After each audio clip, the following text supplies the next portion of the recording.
Hello and welcome back to another episode. Now today I'm sat behind the couch and you may recognise the cupboard behind me from a previous video about storing computer games. And I'm here because this area is where we've dumped a whole lot of crap in the past few months in fact. Basically, this is stuff that I need to make some decisions about. It's stuff that's come from our house in North Wales, where I grew up, and sadly, following my mum's death, my brother and I have had to make lots of decisions about what we want to keep, what we want to throw away, what we don't mind sort of recording and then letting go, and this stuff here is the stuff that I'm yet to really make decisions about. And so I figured today, why not kill two birds with one stone? I'll look through, but also share with you some of my high school art portfolio. Now, this isn't like a pretentious thing. I'm not sort of going, look how gifted I was. It's more a case of I have some very fond memories of this art, and it's very much in the spirit of this YouTube channel to share fond memories, good stories, and all this sort of stuff. But also as well, this artwork really got me through a difficult period in my life. Frankly, GCSE and A-level art, high school art, really saw me through tremendous changes.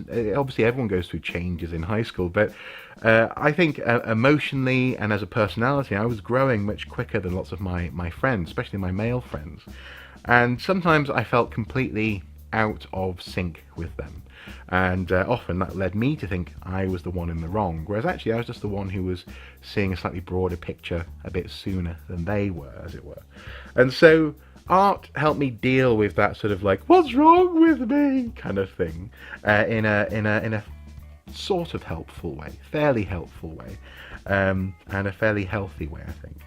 Now at one point I was going to be an artist. I was going to be an artist or a designer or an architect, but I realised, having done A-level art, that I simply couldn't spend my life sort of producing artwork that would be marked by someone else. The stress and the emotional frustration, I suppose, at times, when people go, this is worth a B, just didn't quite sit well with me. It would just be too exhausting, and so I became an archaeologist instead. But this artwork we're going to look through today, hopefully there's some interesting things here. So I actually haven't looked at this properly. I was literally just picked it up, put it in the car and dumped it here. So here we go. First of all, let's take a look at this. This is a rather bizarre self-portrait in some fairly extreme colours, and this is a fairly common theme that you'll notice with especially my A-level art, is I was doing lots of faces, sometimes a bit more abstract, but I was experimenting with colour combinations to see, I suppose, what sort of emotion they might elicit. I think I was going for mysterious, confused, I don't know, who knows, but there you go, that's not too bad. Painted in acrylic on cardboard. And actually that's something else that I would often do, is I would use acrylic paints on cardboard as opposed to canvas, because frankly I was painting very quickly when I was doing my A-level stuff. This is a slightly abstract version of a guitar that I used to own. I quite like that. That's pretty cool. Again, this stuff, it's not all great, but it all sort of means something to me. So yeah, so here you go. This is me experimenting with, for example, representing brass instruments. There's a little bit of gold paint in there, but it's mainly like yellows and browns and oranges and this kind of thing. I quite like that, actually. That's quite cool. I might some of this stuff I might keep and frame. I might even hang it in the house. Now this is a very abstract portrait of a girl that I had a tremendous crush on. She was in the year above me in A-level, and she was just the coolest, most together person that I knew at that point. Plus as well, she was very good looking. You can't necessarily tell from the painting, but this, yeah, I remember her with very fond. She was in a band around about the same time that I was sort of joining a band, and you'll probably see some of that in this as well. Yeah, she was super cool. Cool. This is a portrait of a friend of mine who knew her. She was very cool as well. So I can't quite remember her name. I think it was Laura. and she posed for this, and I quite like the subtlety of the brushwork there, representing sort of the 3D-ness of the face. I think the only thing that's slightly wrong is here at the top of the nose and the forehead. It looks a bit sort of out of shape there. Not happy about that bit there, but that's quite nice actually. I like that. And you can see the ponytail and her earring. Cool. Okay. So yeah, so using colours to represent moods, experimenting with shapes, and again working very quickly. That's always has been my, I suppose my weakness is that I like quick results. When it comes to art, when it comes to making things, I tend to work quite fast. And it's only really been in the last 5 or 10 years, 5 or 7 years I guess actually, that I've understood the value of waiting. So letting paint dry, for example, when you're doing a DIY project, instead of just sort of continuing with the stuff around it. You know, take your time, get the job done properly. But that wasn't really how I did art, as it were. It's a slightly, oh I don't know, slightly scary painting here. So there's someone in the doorway, and you can just about see the outline of a face in the shadows. It's like something from Slender Man or Amnesia. That's quite cool. I might just take a photo of that one, and I don't necessarily need to keep that. Oh, cool, what's that? Oh, a Star Wars comic from 1994. Nice. Marvel, Ewok having conquered a stormtrooper. Let's see, what else is there? Oh, nice, we've got a bit of a still life going on. Very quickly, I moved away from... Well, I went through this phase, but first of all I wanted to draw everything photorealistically, and that's quite a photorealistic sketch, but then colour-wise I became much more impressionistic very quickly. So I quickly didn't mind if the colours bleeded, or if the form was slightly obscured by the colour, because ultimately I was after an impression of something. Oh, this is a scan of this. Oh, another portrait, another self-portrait there. Me in my Wales rugby top, and the eyes very very intense. Probably because I was looking at myself in the mirror all the time while I was drawing this. I quite like that. A little bit of beard going on. It's a bit Van Gogh, isn't it? And obviously Van Gogh has always been, and will continue to be, one of my favourite artists. I know lots of people say that, but I really have an affinity for Van Gogh. He is an artist who actually emotionally in his lifetime I very much feel a strong connection to. His uncertainties, how he thought about the world, all this sort of stuff. Oh, that's the first diagram I ever did in university linked with my dissertation. That's nothing to do with high school art though. I'll put it over there. Okay. Oh wow, okay, that's an interesting one. So it's another sort of slightly sculptural use of paint to create a face. This is not based on anyone. And I think you can tell that actually, compared to some of the previous paintings, this one looks a bit more just made up. And it is made up basically. But again, I was experimenting with colour and form and painting on fairly hard materials. You know, had I become an artist, I think that would have been my MO. I think I would have become known for shying away from the canvas, as it were. Okay, let's see, what else is there? Oh, so we have here, this is artwork, photography and computer artwork that I did for an album cover that I was working on for my band in high school. So This Game Is Over was the name of the album, and it's all about this guy having collapsed at a Monopoly game. I don't know quite what's happened. Maybe there's been a fight or something. And I took this photo. This is my friend of mine called Ben Smith posed for this, and yeah, I remember that very strongly, making this stuff. Oh, and here's the finished CD case. Cool, nice. This Game Is Over by Incognito. We stole a symbol, I think, from the Jewish alphabet for the symbol of the band. Again, high school, didn't really know what we were doing. And there you go. Interesting. So yeah, I remember that. very fondly indeed. And it was also very much inspired by the type of album covers that we were seeing from bands like Feeder, for example, fairly popular Welsh band of the late 90s, early 2000s. See, I quite like that. That's quite funky, isn't it? And the thing is, I still doodle like. Well, frankly, I've always doodled like this. I always do little geometric echoes. So I'll start with a little shape and keep on building out when I'm just bored, or when I'm listening to someone, you know, like talking for a long time. I'll it's not because I'm ignoring them. It actually helps me to think if I can doodle. Here's another set of doodles. After studying artists such as Paul Klee, Miro and Kandinsky and Pollock, I started to experiment with the visual form of the colour. Now the pieces began to take on a character and emotion of their own, especially like the one below, which is missing. But okay, cool. Yeah, you can see again. Now, in truth, some of these, like I think that one there, will have been knocked out just to fulfill, you know, it's like show your work in maths. You know, you just have to make something that looks like you're developing an idea. Whereas some of the other ones, like this one here, I think looks a bit more complete in terms of its thinking. So some of it is a little bit artificial, but that's just what you have to do when you're doing like an art A level. You have to sort of say, yes, of course I thought about this, and it took a long time, and I made my way step by step very carefully. When actually sometimes an idea just comes to you fully formed. So here I've started to merge things. So for example, this is a drawing of me actually that I did when I was 5. So like a 5-year-old self-portrait in a forest, lost in a forest, with a house there. That's quite cool. Again, this was sort of concept work for an album cover potentially. And here I am. So you can notice that I've used that self-portrait from earlier, and I've put in some text. I think these are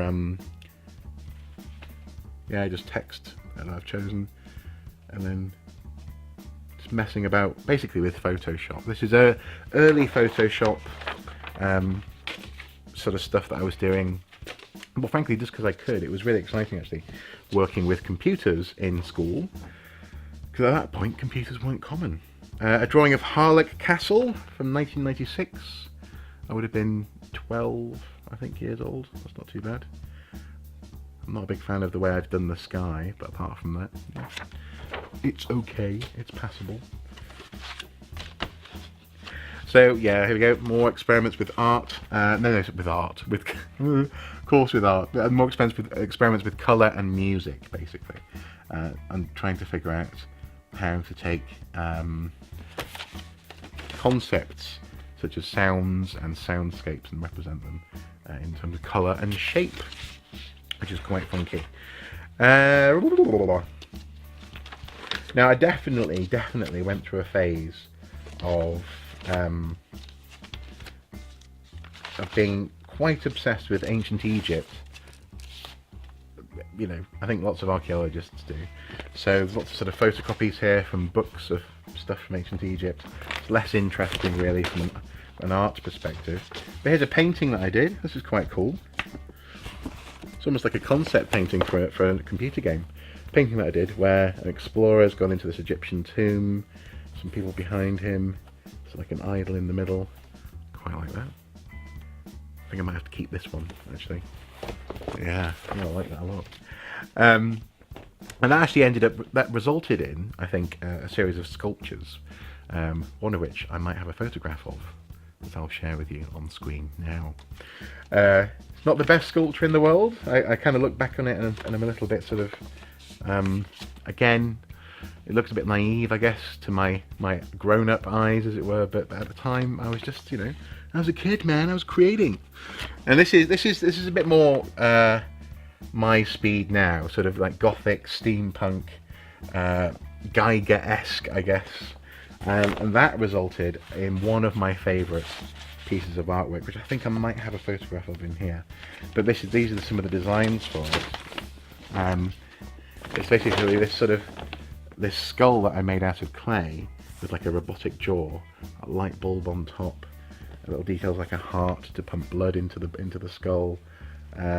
Conceptual pictures there, all of my ideas on one sheet. Basically the feeling, or intended feeling of the sculpture: rusty, neglected, weathered. I am alive, it says on the calculator there.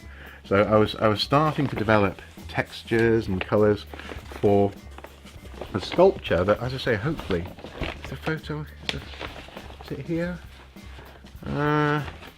No, but there's more concept drawings again of the skull idea, this sort of, I don't know, cyborg, I guess. So what else is there? Oh, more painting onto board. I quite like that.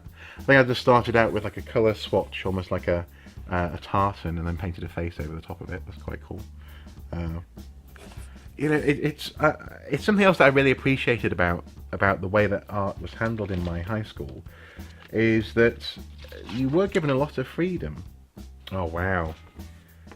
2nd of December 2001. A little portrait of sensitive me. Sensitive Mark. Oh.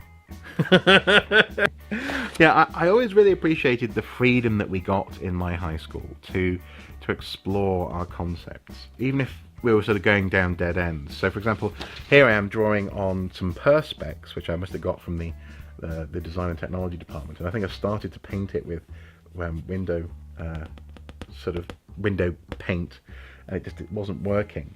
But we had the freedom nonetheless to experiment. So if we use this piece of paper, we can see, so on the left we've got I suppose a club where people are socialising, someone kissing at the bottom, dancing in a club, this kind of thing.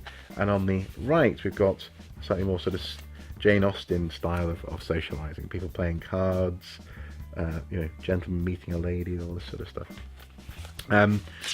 Yeah, we were given a lot of freedom, essentially, to get it wrong, and that's a lesson that I've always very much appreciated. Oh wow, 1996, 1997. That's pretty cool. Little bookshop. I'm not quite sure what it's based on, but fair enough. But yeah, I've always really appreciated the fact that I suppose because of that, I learned that being wrong helps you to get it right. You know, there's no such thing as a bad question.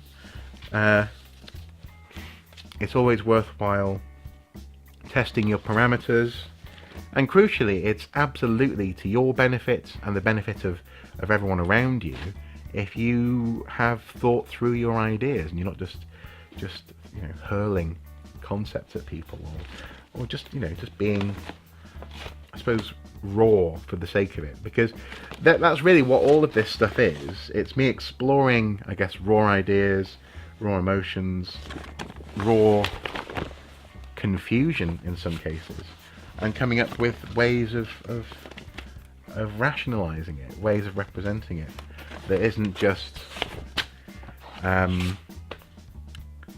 mess. Let's see, what else is there? Oh, what's in here? An envelope. Okay.